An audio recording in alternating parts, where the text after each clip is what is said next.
तो कैसे हैं सब लोग? आई होप सब ठीक होंगे। आज हमारा AWS का लेक्चर नंबर 3 है। ठीक है, जैसे मैंने प्रॉमिस किया था हर अल्टरनेटिव डे पे ये सीरीज बढ़ रही है, मैं लेके आ रहा हूँ। ठीक है, तो आज का जो टॉपिक है वो है types of cloud computing. Total अब क्लाउड कंप्यूटिंग तुम देखोगे तो टोटल कितने टाइप के होते हैं? 3 टाइप के होते हैं क्लाउड कंप्यूटिंग, जिनका यहाँ पे मैं मेंशन किया हूँ। पहला इंफ्रास्ट्रक्चर एज अ सर्विस। इसमें नाम ही से समझ में आ रहा है कि क्या सर्विस है। इंफ्रास्ट्रक्चर, बेसिक इंफ्रास्ट्रक्चर जो प्रोवाइड होता है वो इसमें हो जाएगा। दूसरा होता है प्लेटफॉर्म एज अ सर्विस और तीसरा होता है सॉफ्टवेयर एज अ सर्विस। ठीक है, ये क्या है इनको डिटेल में देखते हैं, आओ। Provide building blocks for cloud IT. देखियो, कोई भी आईटी या कोई भी तुम्हारे आईटी फील्ड कंपनीज जो होती हैं वो बेसिक इंफ्रास्ट्रक्चर प्रोवाइड करना, बिल्डिंग ब्लॉक्स प्रोवाइड करना इसमें आ जाता है। ठीक है, provides networking, computer, data storage, space. ये तो एकदम बेसिक चीज़ें हैं, बेसिक बेसिक जो इंफ्रास्ट्रक्चर में इंक्लूडेड होती हैं। Without networking computers, without space तुम कैसे चीज़ों को रन कर सकते हो? पॉसिबल ही नहीं है। ठीक है, highest level of flexibility. Flexibility हम देख चुके हैं कि AWS कितना ज़्यादा प्रोवाइड करता है तुम्हें। ठीक है, तुम जब चाहो, जैसे चाहो, जितना चाहो उतना यूज़ कर सकते हो। ठीक है, easy parallel with traditional on premises IT. देखो, ये जो सिस्टम है ना, वो एकदम इजीली रन कर सकता है। जो तुम्हारे पास प्रीमिसेस में आईटी सर्विस मतलब वो है, ट्रेडिशनल वे में जो है उसके साथ वो एकदम पैरेलली रन कर सकता है। तुम दोनों से चीज़ों को एकदम मक्खन से चला सकते हो। कुछ काम जो तुम्हारे हैं वो तुम्हारे AWS में हो जाएंगे, मतलब क्लाउड पे हो जाएगा, और कुछ जो प्रीमिसेस में है तुम्हारे पास वो उधर हो जाएगा। 50-50 सिनेरियो मान के चलो इसमें। ठीक है, अब देखो platform as a service. Platform as service में ना बहुत कम काम रह जाता है जो तुम्हारे प्रेमिसेस के ऊपर डिपेंड हो जाता है। ठीक है, जैसे एप्लीकेशन वाला पार्ट और डाटा वाला एक पार्ट तुम देखोगे, बाकी जितनी सर्विसेज जैसे run time, middleware, operating system, server, storage, networking, सब तुम्हारा क्या देख लेता है? AWS देख लेता है। बाकी सब जो बचा, एक या दो ही चीज बचती है जो कि फिर तुम्हारे प्रेमिसेस में जो थोड़ा बहुत रहेगा स्पेस, उससे हो जाएगा तुम्हारा। ठीक है, इसमें देखते हैं first point, remove the need of your organisation to manage the underlying instructions, focus on the development and management of your application. देखो, तुम्हें बाकी सबका टेंशन नहीं लेना है, तुम्हारा सिर्फ एप्लीकेशन पे मैनेज करो, और तुम जो इंफ्रास्ट्रक्चर है बेसिकली वो सब तुम्हारा मैनेज हो जाएगा AWS से, और बाकी तुम अपने एप्लीकेशन और अपने डाटा पे काम करो।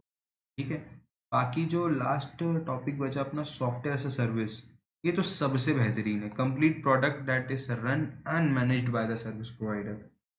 तुम्हें किसी चीज़ का टेंशन लेने की ज़रूरत नहीं है, ये ऑलमोस्ट सारा काम कर देगा। मतलब मैनेजमेंट का नहीं बोल, मतलब वो बोल रहा हूँ कि जो तुम्हारे मेंटेनेंस वगैरह है ना, तुम्हारे अगर तुमने एप्लीकेशन बना दिया तो एप्लीकेशन में कहीं दिक्कत हो रहा है तो वो तुम्हें बता देगा। तुम्हारे डाटा को मैनेज कर देगा। जो जो दो चीज़ें जो PWS में हो बच रही थी, प्लेटफॉर्म एज अ सर्विस में जो बच रही थी, शॉर्ट में बोल रहा हूँ PWS।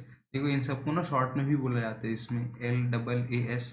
फर्स्ट वाला इंफ्रास्ट्रक्चर एज अ सर्विस, दूसरे वाले को PAAS बोला जाता है, प्लेटफॉर्म एज अ सर्विस। तीसरे वाले को सॉफ्टवेयर एज अ सर्विस बोला जाता है, SaaS, PaaS और लास। ठीक है, तो ये जो आखिरी में ना सॉफ्टवेयर वाला, वो ऑलमोस्ट सारी चीज़ें कर लेता है, हर चीज़ को मैनेज कर लेता है। ठीक है, डाटा को भी तुम्हारा मैनेज कर देगा।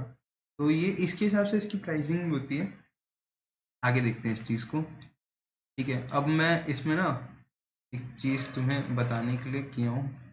देखते हैं इसमें, देखो, अब मैं ना, अगर तुम्हें दिख रहा हो, ऑन प्रेमिसेस में तुम लोग को ना इतनी सारी चीज़ों का ध्यान रखना पड़ता है। किस इतनी सारी चीज़ों का, जैसे एप्लीकेशन का ध्यान रखना पड़ेगा तुम्हें खुद, तुम्हें डाटा का ध्यान खुद रखना पड़ेगा, तुम्हें रन टाइम देखना पड़ेगा, तुम्हें मिडलवेयर देखने पड़ेंगे, तुम्हें ऑपरेटिंग सिस्टम देखने पड़ेंगे, तुम्हें विजुअलाइजेशन देखना पड़ेगा, तुम्हें सर्वर्स अपने मैनेज करने पड़ेंगे, तुम्हें अपने स्टोरेज यूनिट्स को देखना पड़ेगा कि उनमें कोई खराबी तो नहीं आई है, वो प्रॉपरली रन हो रहे हैं कि नहीं, तुम्हारा जो नेटवर्किंग है वो सही से चल रहा है कि नहीं।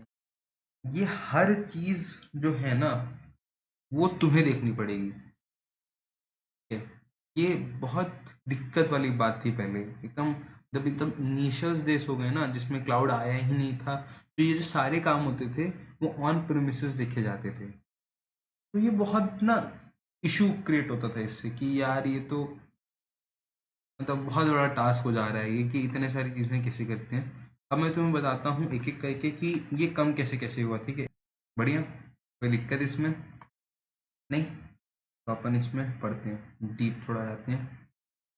अब देखो जो लास्ट में है, उसमें अपन क्या-क्या ऑन प्रेमिस कर रहे हैं और क्या-क्या हमारे को करके मिल रहा है, वो देखते हैं, ठीक है? अब देखो इसमें ना जो एप्लीकेशन वाला पोर्शन है, तुम्हारा डाटा वाला पोर्शन है, तुम्हारा रन टाइम वाला पोर्शन है, तुम्हारा मिडवेयर पोर्शन है, तुम्हारा ऑपरेटिंग सिस्टम वाला पोर्शन है।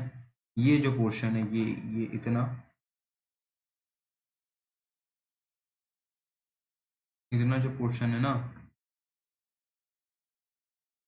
वो तुम्हें अपने वहाँ ही करना पड़ेगा। मतलब ये तुम्हारा क्लाउड करके नहीं देगा, ये तुम्हें ऑन प्रोमिसेस करना पड़ेगा। ये सारी इश्यूज, बाकी जो इतने ये जो 4 स्टेप्स है ना,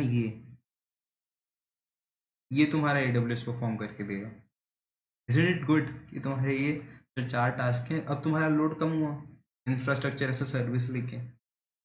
अब जो प्लेटफ़ॉर्म एज़ अ सर्विस लेता है ना, प्लेटफ़ॉर्म एज़ अ सर्विस, उसमें क्या होता है देखो, उसमें ना सिर्फ़ एप्लीकेशन और डाटा वाला पार्ट जो रह रहा है, बस वही हैंडल करना है प्रीमिसेस पे।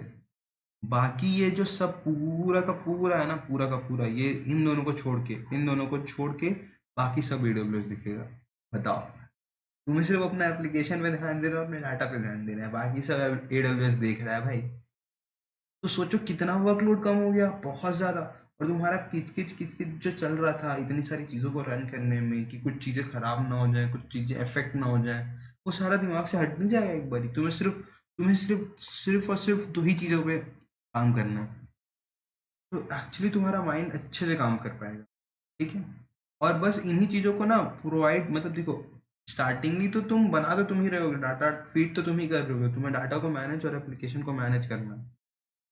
पर जो हमारी लास्ट सर्विस है, सॉफ्टवेयर एज अ सर्विस, उसमें ये पूरा का पूरा, जी हाँ, ये पूरा का पूरा मैनेज हो जाएगा, ए टू जेड। किसी को कोई दिक्कत नहीं है, तुम्हें हर चीज़ मैनेज हो जाएगी। तुम बस क्रिएट करके इसमें पुट कर दो, एडब्ल्यूएस हर चीज़ को मेंटेन एंड मैनेज कर लेगा। क्या कर लेगा? Can manage and maintain everything. कोई इशू नहीं है, ठीक है? तो आई गेस तुम्हें ये सारे चीज़ें समझ में आ गई होंगी। कुछ दिक्कत होगा तो बताना, ठीक है? आगे बढ़ते हैं इसी के साथ। अब इसका एग्जाम्पल लेते हैं हम लोग, ठीक है? Example of cloud computing. देखो इंफ्रास्ट्रक्चर एज अ सर्विस का मैंने एग्जाम्पल लिया है।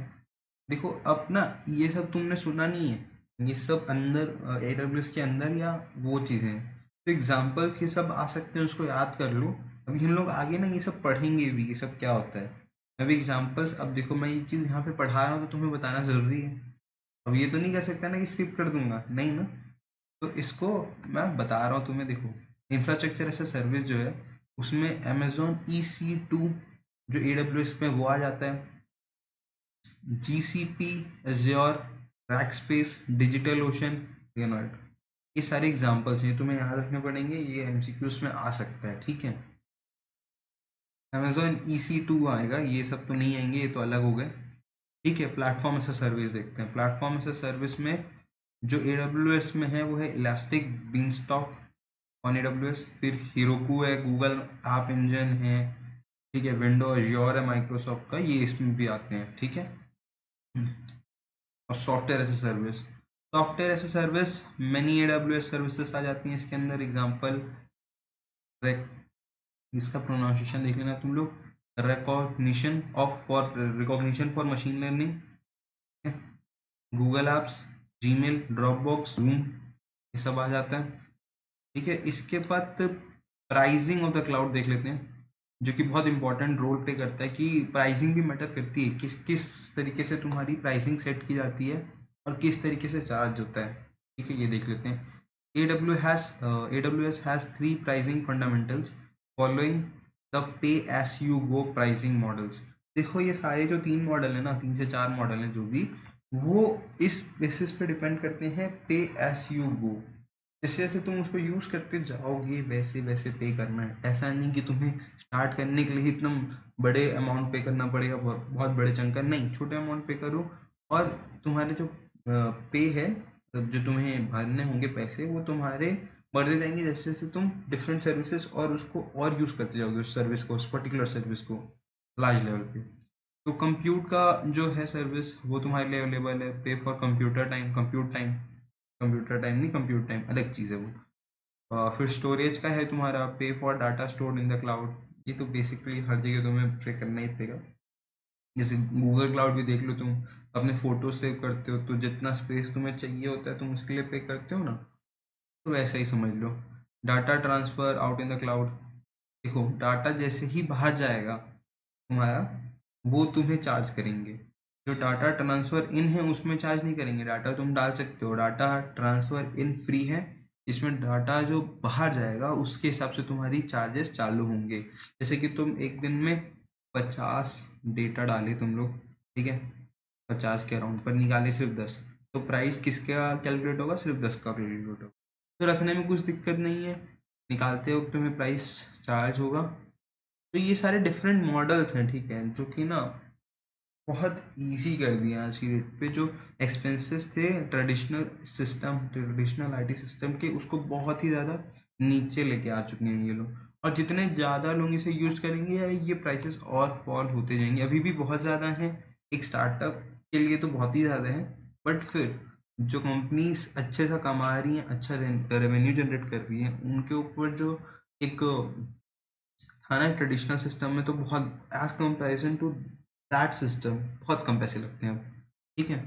तो मेरे ख्याल से ये लेक्चर तुम्हें क्लियर होगा। यहीं तक था ये लेक्चर, मिलते हैं हम लोग नेक्स्ट लेक्चर में। Thank you for watching.